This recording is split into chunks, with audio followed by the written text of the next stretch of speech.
Secretary of State Mike Pompeo says the U.S. is considering banning the Chinese social media app TikTok due to concerns over national security. Here's what he had to say. Would you recommend that people download that app on their phones tonight, tomorrow, anytime currently? Only if you want your private information in the hands of the Chinese Communist Party. Wow. Well, in an interview with Business Insider, friend of the show, you've probably seen him on, and China expert Gordon Chang says TikTok has been caught twice surveilling iPhone users. This is not a theoretical concern. So the question now is, with so many young Americans using the social media app, how concerned should we be about the China tech company? And what political implications would a ban on these companies have on White House foreign policies? Spokesperson for the U.S. State Department, Morgan Ortagus, joins us now to answer these questions. Morgan, welcome back to the show. Good to see you. Great. Thanks for having me. All right, we're hearing so much about TikTok. What intelligence does the State Department have for Americans that this is such a threat, this is such a concern? I know a lot of people love using this app. Yeah, so as Secretary Pompeo talked about just yesterday at our State Department podium, we look at not necessarily just one single social media or technology company, but instead, rather, the Trump administration looks at Chinese companies writ large, and we look at how we are protecting Americans' data, how we are protecting Americans' privacy. So you will know if you've been following Mike Pompeo that for over 2 years, we have been on a campaign around the world warning governments about the perils of Huawei, which is China's 5G provider. We have issued warnings about ZTE, about Hikvision, and other companies that are involved. So instead of singling out one company, I'll say what Americans need to know, what the world needs to know, is that these companies are not like a typical American company. In fact, the national security laws in China do say that these companies are obligated to give their private user information to the Chinese Communist Party. So we're always looking at an array of options and how we best protect the American consumer. And this is applicable, obviously, in this instance, you're talking about social media, but this is why we had to get Huawei out of our infrastructure systems, out of the Defense Department and State Department, right?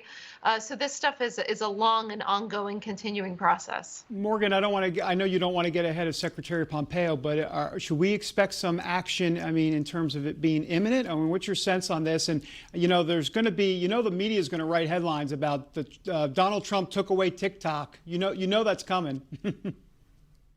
Yeah, I don't have any announcements to make on that front, but I'd just say that the Secretary Mike Pompeo works with President Trump on a daily basis, having these discussions about what options they can pursue from a policy perspective to keep the American people safe, to keep their privacy safe.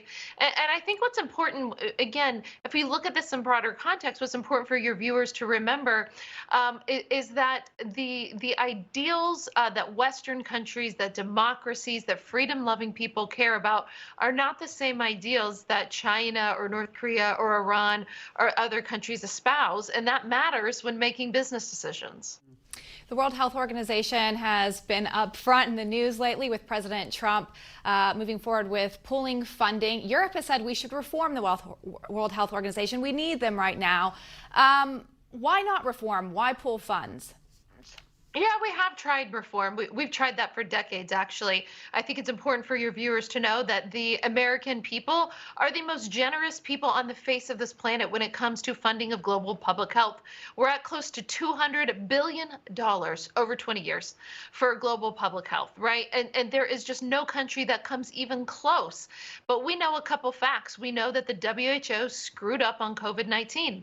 They screwed up on SARS. They screwed up on Ebola. They screwed up on HIV/AIDS in Africa, which is why the U.S. government had to create the program called PEPFAR, which has been a rounding bipartisan success in the Bush administration, then Obama administration. Now this one. So it's not about being generous. It's about being good stewards of American taxpayer dollars, and it's about contributing to global public health in a way that actually benefits people. Morgan, before we get out of here, I want to ask you about the Uyghur Muslims, of course, persecuted over there in the China region. Talk to me about this important news coming out of the State Department today and what this means as it relates to something that I know is very important to the Secretary and the State Department for a long time now. Well, thank you so much for asking this question, David. You're actually the first interview that I'm doing since we've made this announcement. So the State Department and the Treasury Department today announced sanctions.